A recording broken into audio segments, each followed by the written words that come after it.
Summer slam में वही हुआ जो मैं चाहता था, जो आप चाहते थे, जो सारे WWE फैंस चाहते थे। The original tribal chief Roman Reigns is back. Okay, hello chatters, my name is Rohit and you are watching Wrestle Chatter. तो इस वीडियो में हम बात करने वाले हैं आज ये समर स्लैम शो के बारे में। पूरे शो पर क्या चीजें हुई सब कुछ मैं आपको बताऊंगा, शो का बिल्कुल शुरू से लेकर एंड तक, अपने रिएक्शंस भी। बस आप वीडियो को लाइक कर देना भाई, क्योंकि सब कुछ आपको बता रहा हूँ। चैनल को सब्सक्राइब भी अगर आप नए आए हो। सबसे पहले जो समर स्लैम की स्टार्टिंग है वो होती है विमेंस वर्ल्ड चैंपियनशिप के मैच से, रिया replay versus Liv Morgan. Dominik Mysterio का क्या रोल होगा इस मैच में, वो सबसे बड़ी बात थी। सबसे पहले तो एनवायरमेंट समर स्लैम का बहुत बढ़िया था। ये मैच ना दिन के टाइम में ही था, तो आपको दिन वाली वाइब आने वाली है। 50,000 55,000 से ज्यादा लोग मैच मतलब स्टेडियम में थे, तो फिर पूरे समर स्लैम का मजा वैसे ही था। अब सबसे पहले तो लिव मॉर्गन रिया रिप्ली से बच के भाग रही है, क्योंकि उनको पता है अगर वो फेस टू फेस आएंगी रिया रिप्ली के तो उनके साथ क्या होगा। ऑब्वियसली रिंग साइड पर डोमिनिक मिस्टीरियो थे, तो रिया रिप्ली लिव मॉर्गन को जलाने के लिए उनको किस करती हैं, उनको लिक भी करती हैं, और उसके बाद वो शुरू में बहुत ज्यादा लिव मॉर्गन को बजा भी रही थी। लेकिन इसके बाद एक बहुत ही क्रूशियल चीज होती है इस मैच में, वो था रिया रिप्ली के शोल्डर का डिसलोकेट ही हो जाना। मतलब स्टोरी टेलिंग में कुछ ऐसा है कि जो रिया रिप्ली हैं उनके शोल्डर में लग गई है बहुत जोर से, और उसके बाद ना उन्होंने खुद ही उसको अनाउंसर टेबल पे जाके मार के फिक्स कर दिया। वो लिटरली बहुत ही गूज बम देने वाला मूवमेंट था, और लिव मॉर्गन के चेहरे देख के तो लग ही रहा था कि उनको पता है उनकी बैंड बजने वाली है। इसके बाद लिव मॉर्गन बाहर की तरफ एक डाइव भी करती है, जो कि रिया रिप्ली को तो नहीं लगी, लेकिन वो डोमिनिक मिस्टीरियो को जाके लग जाती है। एक बार फिर से जब शोल्डर में कुछ प्रॉब्लम हुई तो टर्न बगल के पास उन्होंने पटक के फिर से अपने शोल्डर को फिक्स किया। तो ये पूरा उनके मैच में गिमिक ऐसे चल रहा था, एंड लिव मॉर्गन ने भी उनके शोल्डर को ही टारगेट बनाया हुआ था। अब मैच में एक बहुत ही इंपॉर्टेंट सीन होता है जब स्टील चेयर लेके आ जाती हैं रिया रिप्ली लिव मॉर्गन को मारने के लिए। अब डोमिनिक मिस्टीरियो ने क्या किया, उन्होंने लिव मॉर्गन को पिटने से बचा दिया। अब इसके पीछे रीजन ये नहीं है कि उन्होंने लिव मॉर्गन को बचाया। उस समय में ऐसा लग रहा था कि रिया रिप्ली को रोका इसलिए गया, मतलब डोमिनिक ने इसलिए रोका ताकि डिस्क्वालिफिकेशन में मैच एंड ना हो जाए, और अगर ऐसा होगा तो रिया रिप्ली जो है चैंपियनशिप जीत नहीं पाएंगी। रिया रिप्ली ने रिपटाइड भी लगाया, लेकिन वो मैच में भी पिन नहीं कर रही उनको। और सबसे ज्यादा खतरनाक मैच का जो मूवमेंट था, मुझे सही में बोला था मैंने प्रेडिक्शन में कि डोमिनिक मिस्टीरियो का बहुत ज्यादा इंपॉर्टेंट रोल होगा इस मैच के डिसीजन में, लेकिन ये हो जाएगा, पूरा ही मामला पलट जाएगा, वो मैंने एक्सपेक्ट नहीं किया था। अब सिनेरियो कुछ ऐसे बनता है कि जो स्टील चेयर है वो रिंग में पड़ी हुई है, और जो लिव मॉर्गन है उन्होंने भी फायदा उठाया, क्योंकि उन्होंने धक्का दिया जब रिया रिप्ली को, तो डोमिनिक मिस्टीरियो भी जाके गिर जाते हैं। अब इसका फायदा उठा के उन्होंने अपना फिनिशर ओब्लिवियन लगाया। अब जब डोमिनिक मिस्टीरियो डिस्ट्रैक्ट करते हैं रेफरी को, जो कि मुझे लग रहा था कि उन्होंने शायद रिया रिप्ली की हेल्प करने के लिए गया, लेकिन वैसा कुछ भी नहीं था। इसका फायदा भी लिव मॉर्गन ने उठाया। उन्होंने अपना फिनिशर रिया रिप्ली को स्टील चेयर के ऊपर लगाया, जो कि रेफरी ने नहीं देखा, और उस पॉइंट पर डोमिनिक हंस रहे थे। मैं सोच रहा हूं बंदा हंस क्यों रहा है, ये तो मदद करने चला था अपनी रिया रिप्ली की, अपनी गर्लफ्रेंड की, लेकिन ये तो पिट गई, तो ये हंस क्यों रहा है। उसके बाद लिव मॉर्गन ने पिन किया, ये मैच जो है जीत गई है लिव मॉर्गन, उन्होंने चैंपियनशिप को रिटेन भी कर लिया।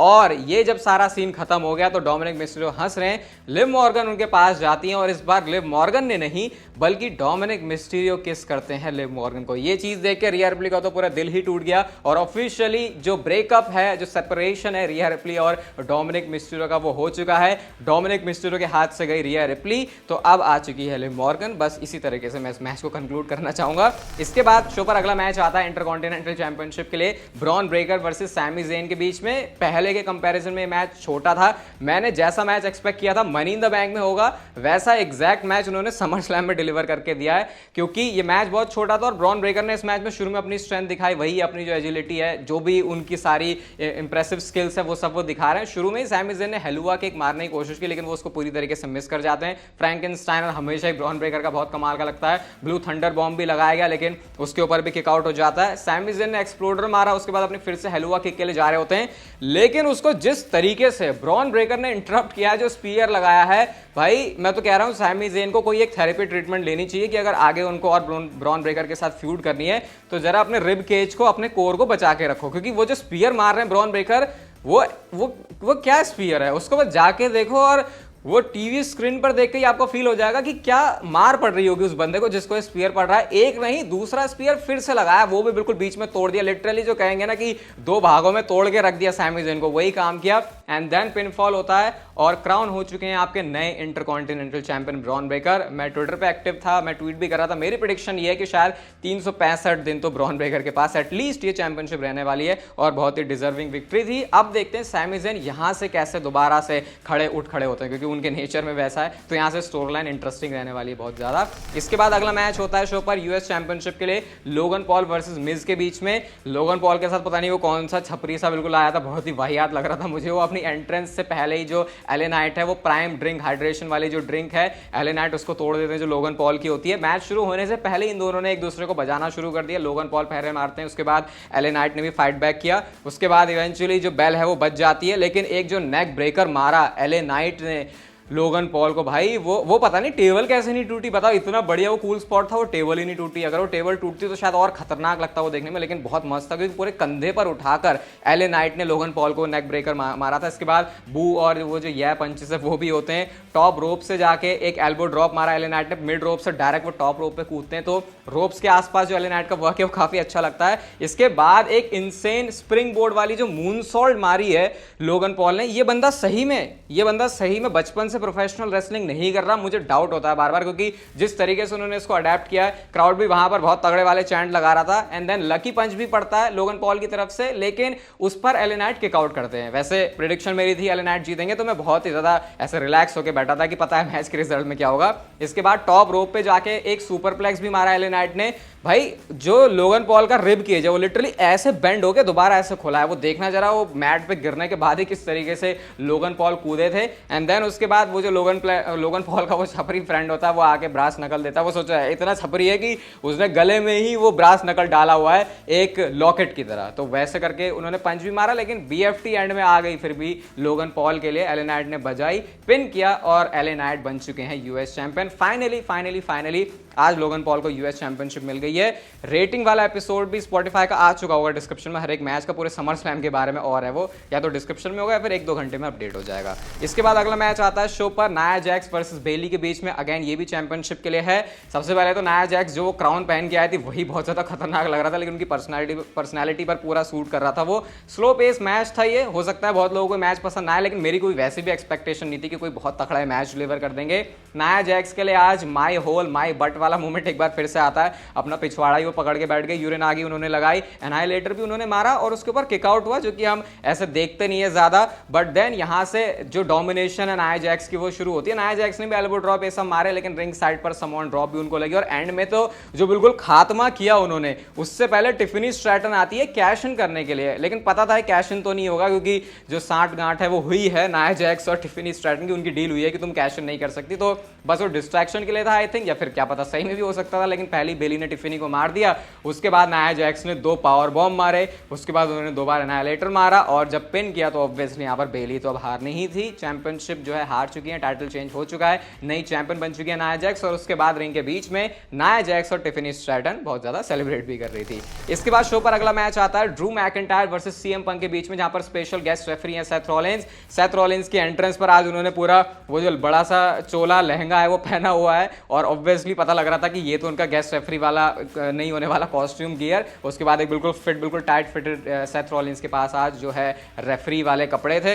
मैच पहले शुरू नहीं किया सेथ रॉलिंस ने, जब दोनों आ गए वो पहले देखते हैं, समझाते हैं, उसके बाद जब बेल बजती है तो ऑब्वियसली दोनों एक दूसरे के ऊपर चढ़ जाने थे। अब शुरुआत से सेथ रॉलिंस ने वो क्या करने वाले हैं इस मैच में वो बता दिया था, क्योंकि जब 5 बार लगातार 5 काउंट तक ड्रू ने मारा, पंक ने मारा, तो दोनों को वो रोक रहे थे और कह रहे थे भाई मेरे हिसाब से ही चीजें होंगी जैसा मैं करना चाह रहा हूं। इवन जब वो आउटसाइड जाते हैं और आउटसाइड जाने के बाद भी सेथ रॉलिंस ने काउंट नहीं किया, जबकि यूजुअली रेफरी क्या करता है वो काउंट आउट के सारे से मैच का रिजल्ट निकाल देता है, लेकिन सेथ रॉलिंस को मजे लेने थे। बिल्कुल बंदा साइड में जाके मजे ले रहा है, कभी रिंग के ऊपर वो ऐसे बैठ जा रहा है टेढ़े में, कभी वाइब कर रहा है, कभी अपने जूते बांध रहा है। इवन वो जो स्लिंग शॉट भी मारा था ड्रू मैकिंटायर ने, वो उसके नीचे रिंग के नीचे जो स्टील पे जाके लगा था बिल्कुल सीएम पंक की चेस्ट में, उस पे भी उन्होंने कुछ नहीं किया। उल्टा सेथ रॉलिंस और भड़का रहे हैं ड्रू मैकिंटायर को, कहते हैं भाई तू तो कह रहा था तो उस बंदे की जान ले लेगा, तू तो अग्रेसिव नहीं लग रहा उतना। तो ये काम सेथ रॉलिंस बहुत बढ़िया कर रहे थे। बट इसके बाद ड्रू मैकिंटायर जब स्टील चेयर लेके आते हैं तो भी ऐसा लगता है कि भाई सेथ रॉलिंस तो चाहेगा ही ना कि दोनों को बजाओ भाई, जितना एक दूसरे को तुम मारो, लेकिन ड्रू मैकिंटायर को रोक लिया जाता है सेथ रॉलिंस की तरफ से। इतने में भड़क गए भाई सेथ रॉलिंस भी, ड्रू ने धक्का दिया तो सेथ कहते हैं मैं तुझे स्टील चेयर से मारूंगा, मारने जाते हैं और ऑलमोस्ट वो हिट करने वाली थी सीएम पंक को, वो तो वहां पे भसड़ मच जाती, लेकिन वो उस पॉइंट पर हिट होती नहीं है। सीएम पंक ने पिन किया इसके ठीक बाद, लेकिन सेथ रॉलिंस का ध्यान नहीं है, तो यहां पे इनके बीच में जो अनबन बनना है वो शुरू हो गई थी। इसके बाद सीएम पंक बहुत ज्यादा बढ़िया लग रहे थे आज रिंग शेप में, मैंने बोला था बहुत इंपॉर्टेंट रहेगा देखना समर स्लैम में कैसे सीएम पंक दिखते हैं, कैसे परफॉर्म करते हैं। बिल्कुल मुझे तो उनकी परफॉर्मेंस में कोई कमी नहीं लगी, वो पुराना वाला सीएम पंक पंक ही नजर आ रहा था। एल्बो ड्रॉप वो मारते हैं, उसके बाद उन्होंने फ्लाइंग किस भी करी एक सेथ रॉलिंस की तरफ, लेकिन ड्रू मैकिंटायर किक आउट कर देते हैं। एंड देन सीएम पंक के पास मौका है दोबारा से अपना ब्रेसलेट लेने का, वो ब्रेसलेट लेते हैं, लेकिन इससे पहले कि वो पहनते अच्छे से सब कुछ करते भाई, एक क्लेमोर आ जाती है और वो क्लेमोर के बाद भी पंक ने किक आउट कर दिया। अब सेथ रॉलिंस है रेफरी, वो तो भाई वो जो ब्रेसलेट है उसको साइड करेंगे, और जब वो ड्रू मैकिंटायर को जीटीएस हिट करने वाले थे तो उनका ध्यान ही हट जाता है और इसका फायदा फिर उठा लिया ड्रू मैकिंटायर ने, उन्होंने धक्का दिया, उसकी वजह से सेथ रॉलिंस भी गिर जाते हैं। और उसके बाद जब दोबारा जीटीएस के लिए जाते हैं सीएम पंक, तो वहां पर रेफरी नहीं था काउंट करने के लिए, जो कि फिर से दिमाग में खुजली कर रहा था सीएम पंक के।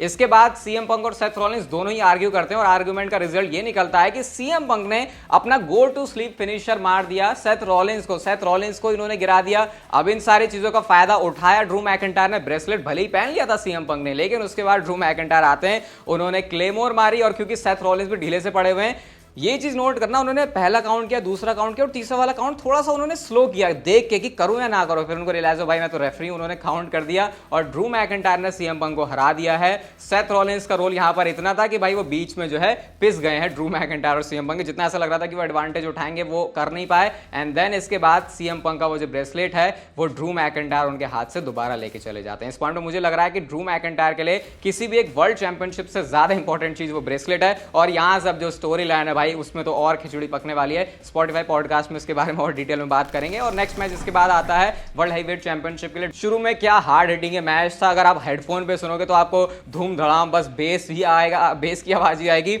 और गुंथर के चेस्ट से लिटरली जो ब्लड है वो ऐसे ड्रिप कर रहा था, वो निकल रहा था। पता नहीं आज डेमन प्रीस्ट ने इतनी बुरी तरीके से कैसे जो गुंथर उनके चेस्ट को बजा दिया। गुंथर ने मैच में डेमन प्रीस्ट का ऐसा हाल कर दिया था कि अब डेमन प्रीस्ट सही से खड़े भी नहीं हो पा रहे, उनकी जो पूरी एनर्जी है वो निकाल लिए, मल्टीपल चॉप्स भी उनको हिट करते हैं। गुंथर ने रिंग साइड पर जो फिन बैलर खड़े होते हैं उनको भी मार दिया, बट इसका फायदा उठाते हैं डेमन प्रीस्ट। उन्होंने पहले तो दो स्पीड से आगे बहुत जोर की क्लोज लाइन मारी, रेजर्स एज मारा, उसके बाद उन्होंने साउथ ऑफ हेवन भी मारा, पिन करते हैं गुंथर को, और ऐसा लग रहा था भाई टाइटल चेंज नहीं हो रहा और डेमन प्रीस्ट चैंपियनशिप रिटेन कर लेंगे, लेकिन फिन बैलर ही टर्न कर गए डेमन प्रीस्ट के ऊपर। उन्होंने वो जो लेग है गुंथर का वो उठा के रखा, जिसकी वजह से रेफरी को जो है पिन ऑब्वियसली ब्रेक ही करना पड़ा। और डेमन प्रीस्ट अब जब ये चीज देख रहे हैं उनको गुस्सा है भाई, उन्होंने फिन बैलर की गर्दन पकड़ी, बट उधर से गुंथर भी तैयार थे। पहले उन्होंने पावर बॉम्ब ठोका, उसके बाद होल्ड में फंसाया, जैसे पहले ही बहुत देर तक फंसाया था, लेकिन इस बार नहीं टिक पाया डेमन प्रीस्ट, पास आउट हो गए वो, और गुंथर क्राउन हो चुके हैं आपके नए वर्ल्ड हेवीवेट चैंपियन। और जजमेंट डे के आज जो दिन है वो बहुत ही ज्यादा बेकार रहा समर स्लैम में।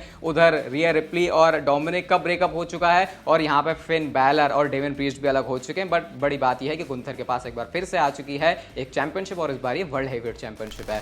अब आता है शो का main event, solo Sikoa versus Cody Rhodes. Solo Sikoa की एंट्री हो रही है solo blood line rules match, और कोडी रोड्स की क्या मस्त एंट्रेंस थी भाई, जो वो अपनी जैकेट लगा के आए थे, उससे पहले जो अपने डॉग के साथ वो आए थे, जो उन्होंने बहुत बड़ा वाला स्कल वाला वो जो मास्क है वो लगाया हुआ, तो बहुत ही कूल लगा देखने में। मैच की टोन भी उन्होंने अच्छी तरीके से सेट कर दी थी। सोलो सिकोवा है इस मैच में, भले ही सस्ता वाला ट्राइबल चीफ है, लेकिन कोई बात नहीं, जो मैच की पेस है वो रोमन रेंज की तरह स्लो ही होती है। कोडी रोड्स ने कोडी कटर मारा, बायोनिक एल्बो मारा, बट पावर बॉम्ब लगा देते हैं सोलो सिकोवा काउंटर में। इसके बाद सोलो ने एक स्पिनिंग सोलो भी हिट किया, बट उसके ऊपर भी किक आउट हो जाता है कोडी रोड्स का। सोलो सिकोवा क्रॉस रोड्स के लिए जाते हैं, लेकिन कोडी रोड्स कहें भाई तू मेरा मूव कैसे मारे, वही अपना मूव ठोक देते हैं। एंड देन इसके बाद टोंगा ब्रदर्स आते हैं, टामा टोंगा और टोंगा लोआ, इन्होंने जबरदस्त तरीके से कोडी रोड्स को बजाया, पूरी कोशिशें कर दी कि सोलो सिकोवा पिन ले जाएं, लेकिन वो चीज होती नहीं है। एंड देन केविन ओवंस आते हैं, वो भी थोड़ा सा पिट गए, बट रैंडी ओटन आते हैं सेव करने के लिए। आरकेओ हमने देखे, स्टनर हमने देखा, पावर स्लैम हमने देखा, और अब ये जो टामा टोंगा, टोंगा लोआ और रैंडी ओटन, केविन ओवंस हैं, ये चारों के चारों लड़ते हुए चले जाते हैं बाहर की तरफ। और अब मैच में रिंग में फिर से Solo Sikoa and Cody Rhodes ही बचे हैं। कोडी रोड्स कहते हैं भाई अब मुझे मैच जल्दी से खत्म करना है, वो स्टील स्टेप्स लेके आते हैं, 2 बार मारते हैं, तीसरी बार मारने जाते हैं तो सोलो सिकोवा ने उनको स्पीयर ही हिट कर दिया,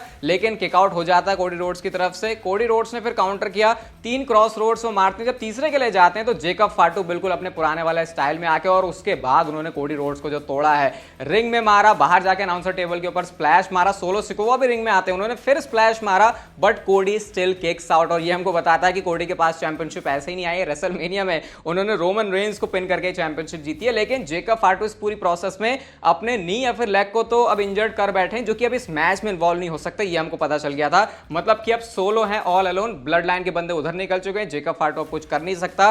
अब सीन कुछ ऐसा होता है कि कोडी रोड्स जाते हैं टॉप रोप पे, वो अपना कटर मारते हैं, दोनों के दोनों अब रिंग में गिरे हुए हैं और तब वो थीम सॉन्ग हिट होता है जिसकी एक्सपेक्टेशन हम कितने महीनों से कर रहे हैं समर स्लैम के लिए। Roman Reigns is back, the original tribal chief is back. Roman Reigns का म्यूजिक अलग है, उनकी टी शर्ट के ऊपर लिखा हुआ है OTC। वो जब रिंग में बढ़ रहे थे तो पता चल रहा था कि किस ऑरा के साथ वो आ रहे हैं और आज सोलो सिकोवा का क्या होने वाला है। सिर्फ एक ही टारगेट था उनका, रिंग में वो एंटर करते हैं, सुपरमैन पंच उन्होंने हिट किया, स्पीयर उन्होंने मारा उस पॉइंट पर जो क्राउड इलेक्ट्रिक था। अचानक से ऐसा नहीं था कोडी और सोलो का जो मैच चल रहा है उसमें क्राउड एनर्जेटिक नहीं है, लेकिन रोमन रेंस के आने के बाद पूरी वाइब ही, जो एटमॉस्फेयर है पूरे स्टेडियम का, जो 55,000 से ज्यादा लोग हैं, वो पूरी तरीके से चेंज हो चुका था। रोमन रेंस एक लुक भी देते हैं कोडी रोड्स को, और इस लुक के बारे में भी अभी हम आने वाली वीडियोस में बात करेंगे। काफी सारी वीडियोस आ जाएंगी चैनल पे, तो चैनल को सब्सक्राइब करके रख लेना। एंड देन ट्रिपल एच ने, मैं ये बोलना चाहूंगा, वो चीज करी जो कि उनको करनी चाहिए थी और ये एक्सपेक्टेड भी था और ये मूवमेंट आना भी चाहिए था समर स्लैम से। इसके बाद रोमन रेंस कहते हैं भाई मेरा काम तो हो गया। रोमन रेंस चुपचाप रैंप पे खड़े हुए हैं, क्रॉस रोड्स लगा के कोडी रोड्स अपना काम फिनिश कर देते हैं। चैंपियनशिप को उन्होंने रिटेन कर लिया है, बट इसके बाद भी सोलो सिकोवा तो पड़े हुए हैं साइड में, लेकिन कोडी रोड्स और रोमन रेंस एक दूसरे की तरफ देख रहे हैं। बट आज की शो की ऑब्वियसली जो हाईलाइट है वो रोमन रेंस का वापस आना है। और समर स्लैम भाई बहुत ही मस्त शो था, स्पॉटिफाई पर रेटिंग वाला एपिसोड आने वाला है, उसके लिए भी स्टे ट्यून्ड, लिंक आप डिस्क्रिप्शन में चेक कर सकते हो। आज काफी सारी वीडियोस हैं, बट चैनल पर अगर नए आए हो तो चैनल को सब्सक्राइब कर देना, वीडियो को लाइक कर देना ऐसे और कंटेंट के लिए। और तब तक फिर लेते रहो जिंदगी के मजे।